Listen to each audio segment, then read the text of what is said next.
데스프레인 뭐 이렇게 멀지 않죠.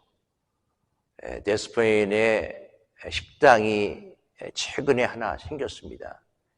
그 식당 이름이 The Foxtail on the Lake 이라는 식당입니다. 그 식당은 일반적인 레스토랑과 다른 점이 있어요. 저희 교회처럼 스테인리스 글라스가 많이 있는 그런 미국 교회, 70년대 미국 교회가 문을 닫으면서 시에서 이것을 그냥 철거하기 아깝다 하면서 디벨로먼트에게 팔고 그 교회를 식당으로 만들었습니다. 이전부터 제가 알고 있었던 교회예요. 그렇기 때문에 식당으로 바뀌었다라는 얘기를 듣고 난 다음에 제 생일날 아이들과 같이 도대체 어떻게 바뀌었는가 궁금해서 아빠 어디에서 저녁 먹을래? 했대 제가 거기 한번 가보자 하면서 우리 아이들과 같이 그 레스토랑에 찾아갔습니다. The Foxtail on the Lake 이라는 레스토랑이에요. 식당을 본다면은 정말 아름다운 장식, 저렇게 이쁘잖아요. 아름다운 장식과 좋은 음식으로 나무랄 데 없었지만 식사를 하는 내내 제 마음 한쪽에는 상당히 불편한, 음식은 맛있고 모든 식당의 분위기는 좋지만 한쪽에는 소화가 잘 되지 않은 그 불편함이 있었어요. 더 이상 하나님을 찬양하는 성가는 더 이상 그 장소에서 들리지 않고 하나님의 예배는 예배자 대신 식당에서 밥을 먹으러 나온 손님들과 또한 장사하기 위해서 서빙하는 사람들로 꽉 차 있는 그 모습을 볼 때 정말 불편하더라고요. 하나님의 영광이 떠난 교회, 하나님의 임재가 떠난 교회의 모습이 바로 이렇구나 라는 것을 느낄 수 있었습니다. 우리가 알고 있는 요한계시록의 7교회들, 터키 지역에 있는 교회들입니다. 그 중에서 칭찬받은 2개도 있고 책망받은 5교회도 있지만 대부분의 교회들은 다 지진으로 무너져 버렸습니다. 이제 흔적을 찾아볼 수가 없지요. 하나님의 영광이 떠난 지 오래됩니다. 빌립보 교회로부터 시작된 유럽의 교회들, 대부분의 유럽에 있는 교회들은 더 이상 교회의 형태, 그곳에서 하나님을 찬양하고 하나님을 예배하는 예배자의 모습은 볼 수가 없고 그 교회를 방문하는 방문자들, 여행객들로 꽉 차 있는 그런 교회가 대부분의 유럽에 있는 교회들의 모습입니다. 교회는 하나님의 영광의 실체입니다. 하나님은 하나님의 성막과 하나님의 성전에 하나님의 영광이 가득하도록 계셨고 또한 그렇게 계심을 통해서 하나님 자신을 나타내셨습니다. 그런데 교회가 하나님의 권위가 없어지면서 하나님의 영광을 점점 잃어버리게 되었어요. 예수님이 이렇게 말씀하십니다. 내가 이 반석 위에 내 교회를 세운다. 누구 교회죠? 예수님의 교회예요. 아무개 목사가 심호하는 교회다가 아닙니다. 한국의 대형 교회들 보면 그 교회 무슨 목사님 심호하시지? 조영기 목사가 심호하는 여의도 순복음교회 이런 식으로 나옵니다. 사람의 이름이 먼저 나오는 경우가 상당히 많이 있죠. 교회는 우리 것도 아니고 우리가 세울 수도 없습니다. 하나님의 영광은 우리를 통해서 우리가 임하게 할 수가 없습니다. 우리 잘못 때문에 하나님의 영광이 교회에서 떠나게 된다면 우리는 분명하게 회개를 할 필요가 있습니다. 오늘 본문 에스겔서 10장은 하나님이 친히 하늘 보좌에 나타나셔서 예루살렘을 불러 심판하실 것을 명하시고 하나님의 영광과 하나님의 임재가 가득한 성전에서 서서히 떠나는 그런 기록이 바로 에스겔서에서 기록되어 있습니다.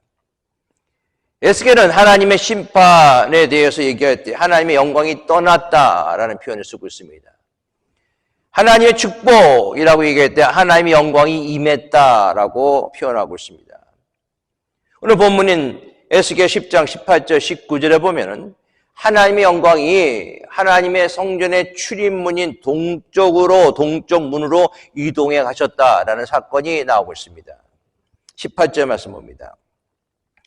여호와 영광이 성전 문지방을 떠나서 그릇들 위에 머무르니, 하나님의 영광이 성전에 분명히 머물러 있어야 되는데 하나님의 영광이 성전 문지방, 하나님과 백성들이 만나는 그 장소에서 하나님의 영광이 떠나는 거예요. 어디로 옮겨져 나갔는가? 그릇들 천사로 옮겨져 갔습니다. 이것은 하나님이 장차 온 이스라엘을 심판하신다라는 것을 상징적으로 이야기를 하고 있습니다. 하나님과 백성들이 만난 성전의 문지방에서 하나님의 영광이 그룹들로 옮겨가고 있어요. 왜? 떠나기 위해서. 19절입니다. 그 그룹들이 날개를 들고 내 눈앞에 땅에 올라가는데 그들이 나갈 때 바퀴도 그 곁에 함께하더라. 그들이 여호와 전으로 들어가는 동문에 머물고 이스라엘 하나님의 영광이 그 위에 덮었더라. 하나님의 영광이 예루살렘 성전을 떠나고 있습니다. 떠나기 위해서 동문으로 나오고 있어요. 그룹들이 날개를 들고 이동할 때 바퀴들도 함께 움직이는 모습을 묘사하고 있습니다. 에스겔은 하나님의 인자, 하나님의 움직임을 얘기하고 있습니다. 동쪽 문에 머물렀다라는 것은 곧 다가올 심판이 임하였다라는 것입니다. 죄악으로 인해서 하나님의 영광이 잠시 성전에 떠나지만은, 그러나 이스라엘 백성이 회개하고 돌아오면은 다시 하나님의 영광이 다시 임한다라는 그런 놀라운 메시지가 여기 있어요. 여러분 집에서 에스겔서를 더 보면요, 에스겔 43장에 보면은 하나님의 영광이 떠났던 하나님의 영광이 다시 동쪽 문으로 다시 들어오는 사건이 일어나고 있습니다. 이스라엘이 회개하고 이스라엘이 하나님 앞에 다시 바로 서게 될 때 하나님의 영광이 다시 임한다는 거예요. 하나님의 영광이 떠난 교회, 하나님의 영광이 떠난 목사, 하나님의 영광이 떠난 성도들, 어떻게 본다면은 더 이상 목사도 아니고 교회도 아니고 성도도 아닐 수가 있습니다. 엘리 제사장 때의 이 사건입니다. 엘리 제사장에게는 두 아들이 있었어요. 홈리하고 비느하사입니다. 그런데 이 두 아들도 제사장인데 아주 못돼 먹었어요. 하나님 앞에 사람들이 와서 제물을 드릴 때 그 제물을 몰래 숨기고 몰래 빼돌렸던 그런 모습입니다. 하나님은 어린 사무엘에게 엘리 집안에 대해서 이마 재앙에 대해서 말씀하셨어요. 블레셋이 침공해 왔고 이스라엘 사람들이 하나님의 법궤를 앞세워서 전장에 나갑니다. 그런데 홈리와 비느하사가 같이 하나님의 법궤에 나가는데 그만 전쟁에서 다 죽고 맙니다. 그 소식이 바로 엘리 제사장에게 전해집니다. 엘리 제사장이 이미 알고 있었거든요. 사무엘을 통해서 너의 가족에 너의 이런 일이 임한다라는 것을 알고 있었음에도 자기의 두 아들이 죽고 그리고 하나님의 법궤가 빼앗겼다는 소식을 듣고 의자에 앉았다가 의자가 뒤로 넘어지면서 목이 부러져 죽습니다. 마침 그의 며느리 비느하사의 아내가 임신하여 해산 때가 가까웁니다. 하나님의 교회가 빼앗긴 것과 그의 시아버지와 자기의 남편이 죽었다는 소식을 듣게 됩니다. 그 충격적인 소식을 들은 며느리가 앞서서 몸을 구부리면서 해산을 합니다. 해산이 난산이었어요. 아이를 낳다가 그만 죽음에 이르게 된 겁니다. 사람들이 죽어가는 여인들에게 이렇게 얘기합니다. 내가 아들을 낳았다. 얼마나 반가운 일이냐? 라니까 그 아들 낳았다는 그 소식에 대해서 그는 하나도 기뻐하지 아니하고 이렇게 얘기합니다. 영광이 이스라엘에서 떠났다. 즉 자기가 낳은 아들 이름을 이가봇, 하나님의 영광이 이스라엘을 떠났다라고 얘기하고 있습니다. 하나님의 임재가 떠난 교회, 하나님의 영광이 떠난 성도, 하나님의 능력이 떠난 목사, 바로 이 모습을 상징적으로 우리에게 이야기하고 있습니다. 하나님의 영광이 떠난 교회는 하나님께서 촛대를 옮겨 놓으신다라고 얘기했어요. 하나님의 영광이 떠나는 교회는 끝장납니다. 하나님의 영광이 충만하게 거할 때 진정한 교회가 되는 거예요. 하나님의 임재와 하나님의 영광이 사라진 교회는 더 이상 교회가 아닙니다. 형식은 남아있으나 본질이 무너진 종교의 껍데기가 된 것입니다. 마치 폭스 온 더 레이크 레스토랑과 마찬가지의 모습. 들어갈 때 겉모습은 교회 같지만 안에 들어가면은 하나님의 영광은 전혀 없고 세상적인 음악과 음식을 먹는 사람들로 가득 찬 교회. 바로 그런 교회가 될 수밖에 없다는 것이죠. 그렇다면 하나님의 영광은 어떻게 임하는가? 오늘 역대하 7장 1절부터 3절의 말씀 보면 하나님의 영광이 임하는 사건이 나오고 있습니다. 하나님의 영광은요, 기도할 때 회복되는 거예요. 역대하 7장 1절 3절에 봅니다. 솔로몬이 기도를 마침에 불이 하늘에서부터 내려와서 그 번제물과 제물들을 사르고 여호와의 영광이 그 전에 가득하니 여호와의 영광이 여호와의 전에 가득하므로 제사장이 여호와의 전으로 능히 들어가지 못하였고 이스라엘 모든 자손은 불이 내리는 것과 여호와의 영광이 성전 위에 있는 것을 보고 돌을 깐 땅에 엎드려 경배하며 여호와께 감사하여 이르되 선하시도다 그의 인자심이 영원하도다 하니라. 솔로몬의 성전 봉헌 기도가 끝나자마자 하늘에서 불이 임하였고 하나님의 영광이 성전에 가득 차게 됐습니다. 성전의 영광은 어디에서부터 시작이 되는가? 기도에서부터 시작이 된다는 거예요. 교회의 영광도 기도에서부터 시작이 됩니다. 기도는 어떤 목적이 있는 것도 아니며 어떤 조건이 있는 것도 아닙니다. 기도는 성도의 삶이고 기도는 성도의 의무입니다. 기도를 원하는 것은요, 여러분들 내가 아니에요. 내가 하나님께 기도하기 때문에 하나님께 뭐가 필요하기 때문에 기도한다고 생각하시죠. 그러나 성경은 그렇게 얘기하고 있지 않습니다. 하나님이 나를 위해서 기도를 받기 원하신다는 거예요. 우리가 그것을 먼저 잘 필요 있습니다. 하나님 여러분들의 기도를 받기 원하십니다. 여러분들과 대화 나누기를 원하십니다. 여러분들과 함께 하기를 원하세요. 그렇기 때문에 여러분들의 기도를 통해서 교제 나누기 원하십니다. 여러분들 기도에는 한계가 없으면 분명히 믿을 수 있게 바라겠습니다. 구할 때 마음껏 구하세요. 여러분들 기도에는 한계가 없습니다. 여러분들의 생각과 여러분들의 경험을 통해서 기도의 한계를 제한하지 않기 바라겠습니다.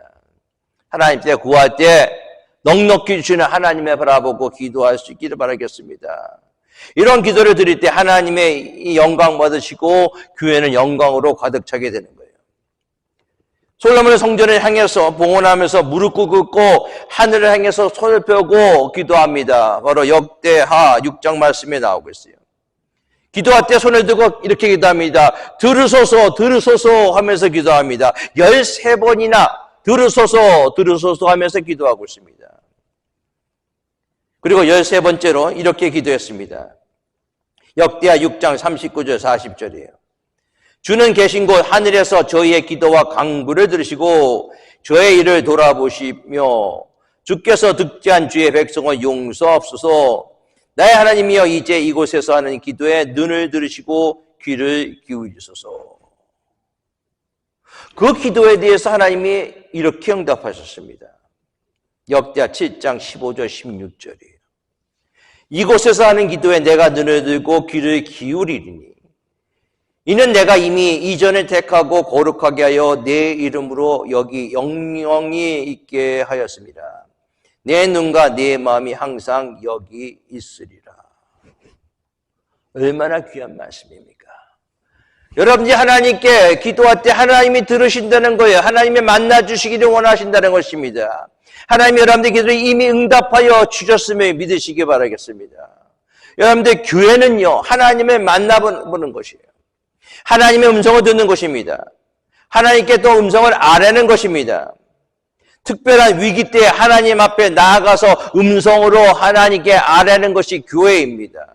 교회는 이 세상에 있는 모든 사람들이 하나님 앞에 나와 무릎 꿇고 하나님 찬양하고 하나님 기도하며 하나님 말씀 듣는 것이 교회입니다. 그래서 예수님께서 내 집은 만민이 기도하는 집이다 라고 얘기하고 있어요. 선지자 이사야도 같은 말을 하였습니다. 이 집은 만민이 기도하는 집이라 일컬음이라 할 것이라. 하나님이 원하시는 그런 교회의 모습은 무엇인가? 기도하는 교회가 되어야 된다는 거예요. 우리가 교회라고 말씀을 드렸습니다. 하나님이 원하시는 성도의 삶은 어떠한 삶인가? 바로 기도하는 삶을 하나님이 원하세요. 성도는 기도로 삶을 살아가는 사람입니다. 성도는 기도로 하나님의 사명을 성취하는 사람입니다. 기도는 하나님을 체험하는 일입니다. 기도하면 불이 임합니다. 기도를 마침에 오늘 성경 말씀에 보면은 하늘에서 불이 임했다라고 얘기하고 있습니다. 그렇습니다. 사랑하는 성도 여러분, 우리에게 필요한 것은요, 지식이나 이론이나 경험이 아닙니다. 우리에게 필요한 것은 불이에요. 성령의 불이 필요합니다. 저는 여러분에게 불이 임하기를 원합니다. 우리 교회 성령의 불이 임하기를 원합니다. 불은 애쓴다고 눈물 흘린다고 일어나지 않습니다. 기도하면 불이 임합니다. 불이 임하면 모든 것을 다 태워버립니다. 제사에는 제물이 있어야 돼요. 그렇죠? 제물 없는 제사는 없습니다. 우리의 예배가 공허한 것이 왜 공허한가? 하나님이 받으시는 예물이 없는 거예요. 하나님이 기뻐하시는 거룩한 산제사로 여러분들을 드릴 수 있게 바라겠습니다.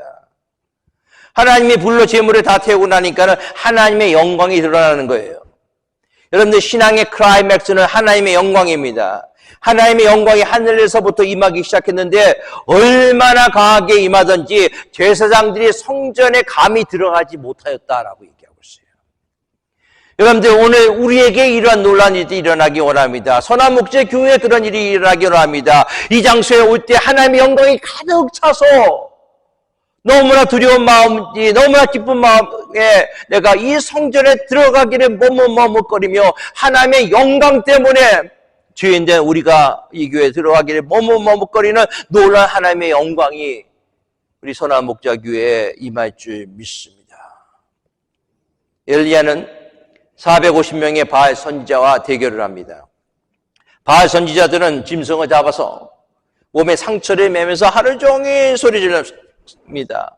엘리야가 그렇게 시럽게 하지 않습니다. 엘리야는 장작을 모아두고 제물에 물을 뿌리고 간단하게 말합니다. 하나님, 이곳에 불을 내려 주시옵소서. 그런데 놀랍게도 불이 하늘에서 내려와 제물과 물까지 태워버립니다. 엘리야에게 임하신 불이 여러분들에게도 임하기를 바라겠습니다. 엘리야의 하나님, 오늘 이 민족에게, 저희 시카고 땅에, 저희 선한 목자 교회에 하나님 불을 내려주시옵소서. 그 불을 통해서 우리의 죄악과 저주를 태워 주시옵소서. 절망과 질병이 사라지게 해 주시옵소서. 우리의 영혼이 새롭게 되게 하여 주시옵소서. 오순절날 불이 임했어요. 그들은 전심으로 기도했습니다. 그때 하늘에서 불이 임했습니다. 하늘에서 성령의 불이 임했어요. 마치 혀가 갈라지는 것처럼 성령의 불이 임하여 성도들에게 임하였습니다. 마음이 가난한 자에게, 기도하는 자에게, 전심으로 하나님을 찾는 자에게 성령의 불이 임합니다. 우리의 문제는 기도하지만 내 능력과 내 돈과 내 권력을 너무 의지할 때가 많아요. 하나님이 이것을 싫어하십니다. 하나님만 의지하시기 원합니다. 하나님은 불을 준비해 놓고 계십니다.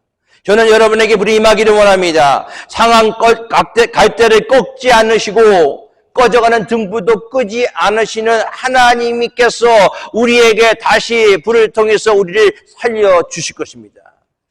우리에게 남은 것이 뭔지 아세요? 하나님의 불이 임하면 남은 것은 기적이에요, 기적. 솔로몬과 같은 기적이 일어날 줄 믿습니다. 솔로몬이 기도했을 때 불이 임했고 하나님의 영광이 가득했습니다. 하나님의 영광은 기적입니다. 성도의 기도가 우리를 살릴 수가 있습니다. 기도는 암에서, 절망에서, 위기에서 우리를 지켜주십니다. 우리가 기도할 때 성령의 불이 우리에게 임하고 우리 안에 놀란 하나님의 기적이 임할 줄 믿습니다. 하나님의 영광이 없는 불이 없는 기도 모두 헛것입니다. 피곤하기만 합니다. 불의 그름은 있지만 내용이 없습니다. 기적이 없습니다. 불은 하나님 것이에요. 하나님이 직접 주시는 것입니다. 어떤 사람에게 주십니까? 기도하는 자에게 주신다는 거예요. 나답과 아비후가 다른 불을 하나님께 드리다가 불에 타 죽어버렸어요. 이것은 우리에게 무엇을 얘기하는가? 세상에는 하나님의 영이 아닌 거짓 영들이 얼마든지 많이 있다는 거예요. 성경에는 제단의 불이 꺼지지 않도록 매일매일 아침마다 제단의 불을 피워 꺼지지 않게 하라 라고 얘기하고 있습니다. 제단의 불이 꺼지지 않아야 돼요. 기도로 꺼지지 않아야 됩니다. 그럴 때 하나님의 영광이 회복이 됩니다.